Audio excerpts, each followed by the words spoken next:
महाभारत में शिव जी की मौजूदगी। इसी तरह महाभारत में भी कई प्रसंगों में शिव की मौजूदगी दिखाई देती है। शिव ही अर्जुन को अपना दिव्य पाशुपतास्त्र देते हैं, लेकिन इसके पहले वह खुद किरात एक शिकारी बनकर अर्जुन की योग्यता की परीक्षा लेते हैं। महाभारत के सभा पर्व, वन पर्व और आदि पर्व में पूरी एक किरात जाति का जिक्र है, जो कि संभवतः हिमालय की तलहटी में रहते थे। तो वहीं वन पर्व वाले हिस्से में अर्जुन का किरात रूपी शिव से युद्ध का वर्णन है। अर्जुन और किरात रूपी शिव जी का युद्ध। कथा कुछ ऐसी है कि 12 वर्ष का वनवास और 1 वर्ष का अज्ञातवास पाए पांडवों को श्री कृष्ण ने अलग अलग कार्य सौंपे थे। उन्होंने अर्जुन को दिव्यास्त्रों को इकट्ठा करने भेजा था। इसमें सबसे जरूरी पाशुपतास्त्र था, जो कि शिव जी के ही पास था। इसलिए अर्जुन उनकी तपस्या करने लगा। उधर महादेव शिव ने अर्जुन की परीक्षा लेने के लिए किरात शिकारी का वेश धारण किया और वहां पहुंच गए जहां अर्जुन तपस्या कर रहा था। उसी समय मूकासुर नाम का एक दैत्य जंगली सुअर बनकर उस नगर में आतंक मचा रहा था। उसके उत्पात से ऋषि मुनियों के आश्रमों में कोलाहल मच गया। इससे अर्जुन का ध्यान भंग हो गया। विकराल सुअर को उत्पात मचाते देखकर उसने धनुष उठाया और बाण चला दिया, लेकिन अर्जुन ने देखा कि सुअर के शरीर में 2 तीर एक साथ आ घुसे थे। इधर उधर नजर फिराने पर वही किरात थोड़ी दूर पर धनुष ताने खड़ा था। सुअर को किसने मारा, इस बात पर अर्जुन और किरात बहस करने लगे। अहंकार में अर्जुन ने खुद को श्रेष्ठ गुरु का शिष्य और श्रेष्ठ कुल का पुत्र बताया। इसके बाद शिवजी और अर्जुन में युद्ध छिड़ गया। अर्जुन के सभी बाणों को किरात ने काट डाला, लेकिन किरात को खरोंच तक नहीं लगी। अर्जुन ने किरात पर तलवार फेंकी, लेकिन वह टूट गई। निहत्थे अर्जुन ने एक विशाल पेड़ उखाड़ कर किरात पर फेंका, लेकिन किरात के शरीर से टकराते ही पेड़ तिनके की भांति टूटकर बिखर गया।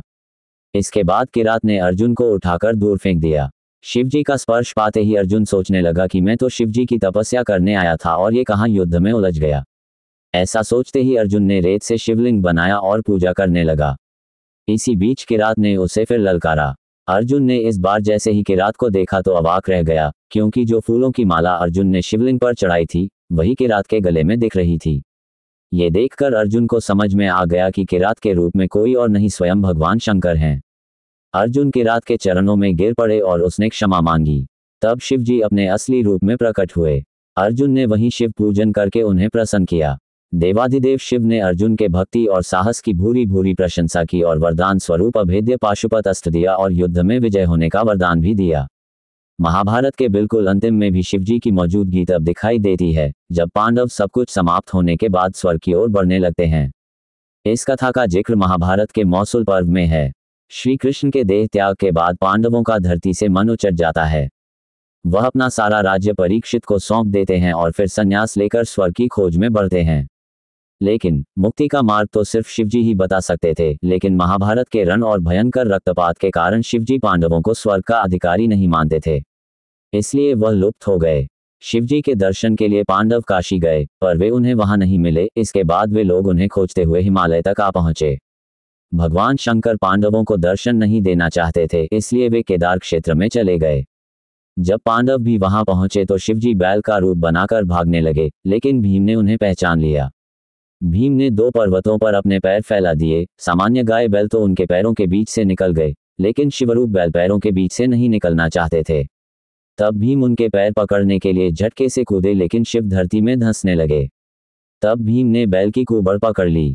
पांडवों की भक्ति, दृढ़ संकल्प देखकर शिवजी प्रसन्न हुए और उन्हें दर्शन देकर पाप मुक्त कर दिया। युधिष्ठिर ने केदारनाथ कहकर उनकी आराधना की। उसी समय से भगवान शंकर बैल की पीठ की आकृति पिंड के रूप में श्री केदारनाथ में पूजे जाते हैं। ऐसा माना जाता है कि जब भगवान शंकर बैल के रूप में अंतर्ध्यान हुए तो उनके धड़ से ऊपर का भाग काठमांडू में प्रकट हुआ। अब वहां पशुपतिनाथ का प्रसिद्ध मंदिर है। शिव की भुजाएं तुंगनाथ में, मुख रुद्रनाथ में, नाभि मदमहेश्वर में और जटा कल्पेश्वर में प्रकट हुए। इसलिए इन 4 स्थानों सहित श्री केदारनाथ को पंचकेदार कहा जाता है। यहाँ शिवजी के भव्य मंदिर बने हुए हैं। अश्वत्थामा और सांब भी थे शिव अवतार। शिवजी के एकादश अवतारों में महाभारत का प्रमुख पात्र अश्वत्थामा भी आता है, क्योंकि उसे मिला अमरता का श्राप इतना भयंकर था कि उसे कोई झेल ही नहीं सकता। इसलिए शिवजी ने खुद उस अंश में अवतार लिया था, ताकि मानवता को इस बात की प्रेरणा भी दी जा सके कि दुश्मनी और लालच में इंसानी दिमाग किस हद तक गिर सकता है। कृष्ण का पुत्र सांब भी रुद्र का ही अवतार बताया जाता है, क्योंकि सांब की ही वजह से यदुवंश का खात्मा हुआ था और शिव संहार के देवता हैं।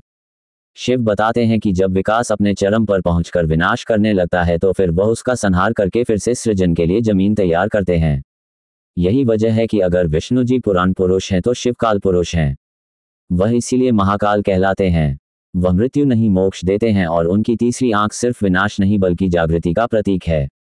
मेरी यह जानकारी आपको अच्छी लगी हो तो मेरे चैनल को सब्सक्राइब करें, वीडियो को लाइक करें और कमेंट करें। धन्यवाद। राधे राधे।